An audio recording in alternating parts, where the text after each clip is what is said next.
Thank you so much. Thank you for the opportunity to tell the story of Pennsylvania's smallest public school. I will be speaking today for our school specifically, but also for many other rural schools, and also for the Pennsylvania State Land Tax Fairness Coalition that was started by our county commissioners because they realized the problem we have with our school funding. You do have the maps that I provided in the testimony. Mr. Wisner, he has some. Would you see that they have one, please?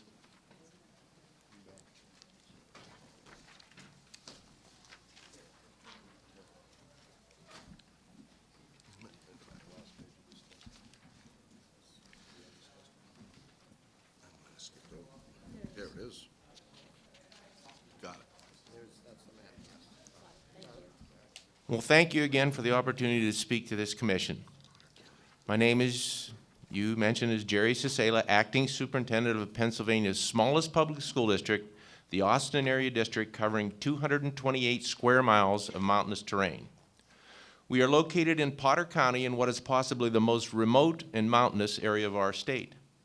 Incidentally, Potter County has 78% of the families living at 300% of the poverty level. That is the level where children are at high risk of school failure. We have one building housing 216 students, pre-kindergarten through 12th grade, with a total budget of just over $4 million. With your permission, today I would like to address 5 issues that we believe must be taken into account when constructing the formula for educational funding. These include the remoteness of the area, the ability to fund education locally, the unique problems we encounter, the programs we have initiated to overcome these problems, and lastly, the results we have achieved. Before I begin, I would like to impress 2 thoughts upon you. 1, we do experience frugal use of the limited resources we have available. We are not complaining. We are more concerned, however, with our second belief, that being, we cannot consolidate effectively without serious injury to our students' futures. The first of the issues concerns the remoteness of our area. I want to draw your attention to the map I have provided. The map is of Potter County, where there are 5 school districts. The area outlined in red is the Austin district. As you look at the map, the area in white is taxable land, the blue is reduced taxes, and the green is state-owned land. Potter County has 268,176 acres of state-owned land, 112,728, or 42% of the state land is located in the Austin area alone. So as you can see, only 10% of our district has taxable land. The rest is state land from which we receive $1.20 per acre. A mill in our district raises $30,000. We are presently taxed at 46 mills, the highest allowable by law. The point being that although millions of dollars of revenue are generated by the lumber and gas industries, these monies are distributed throughout the state with very little coming back to our area.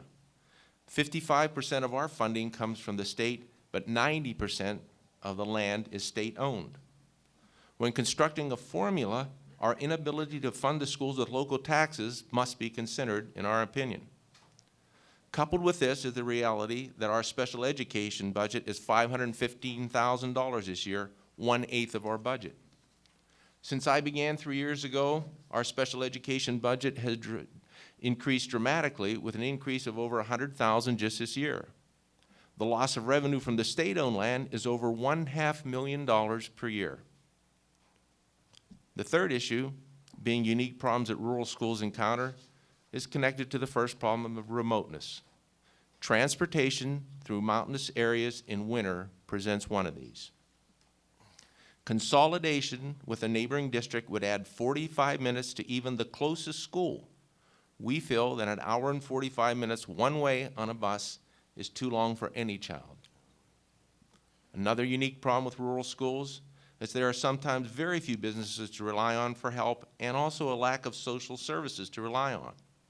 Consequently, like many other schools, we have developed a make-do, no frills, only the essentials needed attitude toward everything that we do. In spite of these shortcomings, we have partnered with local industries to fund a state-of-the-art STEM lab in our school. Our area is experiencing a serious shortfall of skilled labor to replace the retiring baby boomers in our industries. We have met with industry leaders, government officials, and other educators to find a way to develop these skills while still maintaining our educational curriculum. This year, we have initiated project-based learning that is reaping many unexpected benefits. We also assembled a team from our school and intermediate unit and traveled to the West Point Military Academy's engineering department to seek their help in developing a successful STEM program. Consequently, our small school won the local STEM competition last year and traveled to Harrisburg, where we received an honorable mention at the state level. We also developed a robotics team in partnership with Williams Gas to create a solution to a hazardous spill scenario using robots that contain the toxic materials. This year, we were one of 88 schools out of 3,000 that were recognized as a reward school for our school performance profile scores. We were also one of 96 schools selected by the Pennsylvania Department of Education, Division of Federal Programs, to be recognized at the Title I Improving Schools Performance Conference as a Title I Distinguished School for the 2014-15 school year. We are also ranked number 89 out of 459 Pennsylvania schools based on test scores in math and English. These results were possible because we have a dedicated staff and receive grant monies that enable us to change the way we teach based on how students learn. The main change came from trainings we underwent through the Keystones to Opportunity grant that 52 schools in Pennsylvania were awarded. I will not elaborate about what we have changed in the interest of time, but will welcome any questions you may have. Our unique problems then boil down to this: distance to travel, time to travel, geographic features such as mountain and snow, and the inability to fund adequately because of state-owned property. We have also experienced the 7th highest decrease in aid ratio funding in the state over the past 10 years. In spite of this, we still feel we are getting excellent results as economically and efficiently as possible. In closing, I would like to leave you with a few thoughts. It has been said that kids who are loved at home come to school to learn. Kids who are not come to school to be loved. Based on Maslow's hierarchy of needs theory, we have initiated extraordinary measures to ensure our children have their basic needs met, so we even have the opportunity to educate them. We feel that our success is because we know our kids and their families. In our case, being small is the key to our success. We have developed a motto within our staff that was based on the hedgehog concept from the book From Good to Great. The question is not how small is too small. The question for us is, how big is too big to provide the essential needs of our children? As we see it then, there are 4 major problems and 4 possible solutions. Problem 1, districts have different costs based on the cost of providing services in their region. The solution, a formula should be based on enrollment plus weighted supplements, which include many of the things spoken of today: sparsity of the area, the poverty of the area, the aid ratio based on a district's ability to pay, and distance and travel difficulties. Problem 2, which was also mentioned today, mandated costs exceed districts' revenue capabilities. The solution, once the state demands that districts meet certain standards, the costs must be funded by the state if the district is incapable of raising the revenue. Problem 3, household wealth and local tax challenges limit the quality of education in some districts. A possible solution, a district's foundation share would be based on its ability to pay and capped at a rate equal to its millage received in actual dollars. In our case, that equates to $30,000 times 46 mills, or only $1,380,000 in tax revenue. The rest must be supplied by our state, since the majority of the property is state-owned land. Problem 4, disparity between districts' wealth permits some to have lavish accommodations while others are not able to meet even the basic needs. The solution? Districts that can afford better facilities for their children should have that option, but not from the basic cost per student formula. That should be funded by the ability to fund those initiatives locally. We are not looking for equality with richer areas. We are looking for equity. So I would entertain any questions that you may have that I hope I may be able to answer. Thank you. Thank you very much. Thank you. Representative Longetti. Speaking of difficult terrain and travel, thank you for traveling out. You're welcome. And I appreciate you identifying problems and identifying from your perspective some possible solutions to those problems. Very helpful. And from what I hear, you're saying that we need to look at, tell me if I'm wrong, we need to look at districts that have tax-exempt properties, or in your case, I guess it's not completely tax-exempt, but it's capped very at a very low level. Is that what I'm hearing you saying? Yes. In fact, our commissioners, as I mentioned, are introducing legislation right now. It helps the municipalities. It helps everything in a county, of course, if that is raised. We call it the PILT, or Pilot Payment in Lieu of Taxes, of course. I'm not going to say we're coming against opposition, but everybody that looks at it and looked at the map I presented said, you know, we agree with you. We do want to fund our own schools, but not at the expense of someone else. We think there is a fairness issue here.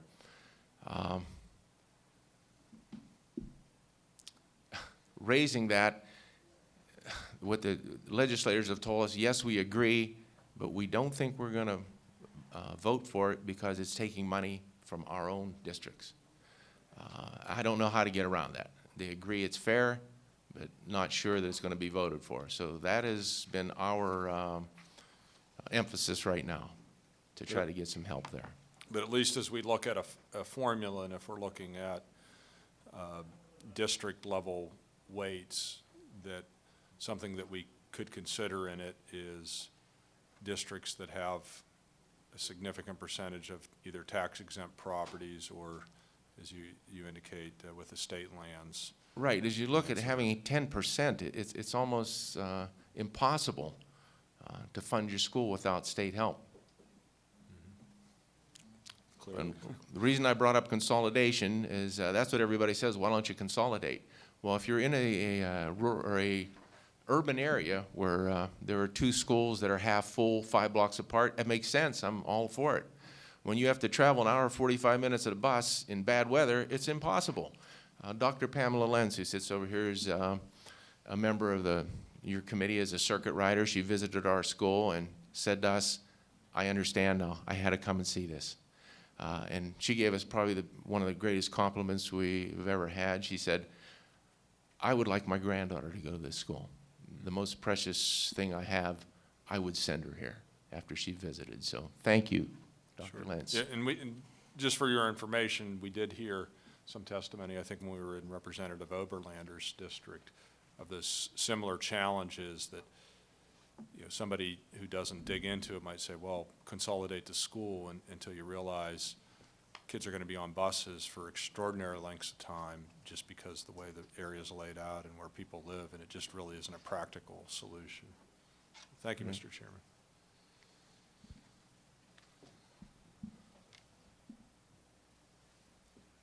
Thank you. Thank you. Your situation and dynamics of your district are one of those situations, similar to some, that it is a challenge to make sure that the district-based factors that some of which we've had for a long time, properly accommodate the ability for your district to have the financial wherewithal to provide its services. The one that's been the most sustainable, if there's anything that's been sustainable in our funding models, is aid ratio. which is our determination of relative wealth. We have a lot invested in it. A separate a separate agency that is prime charge is provide the information that's necessary to build the aid ratio. And you were talking about fairness and just making sure that your district receives its fair relative share. Now,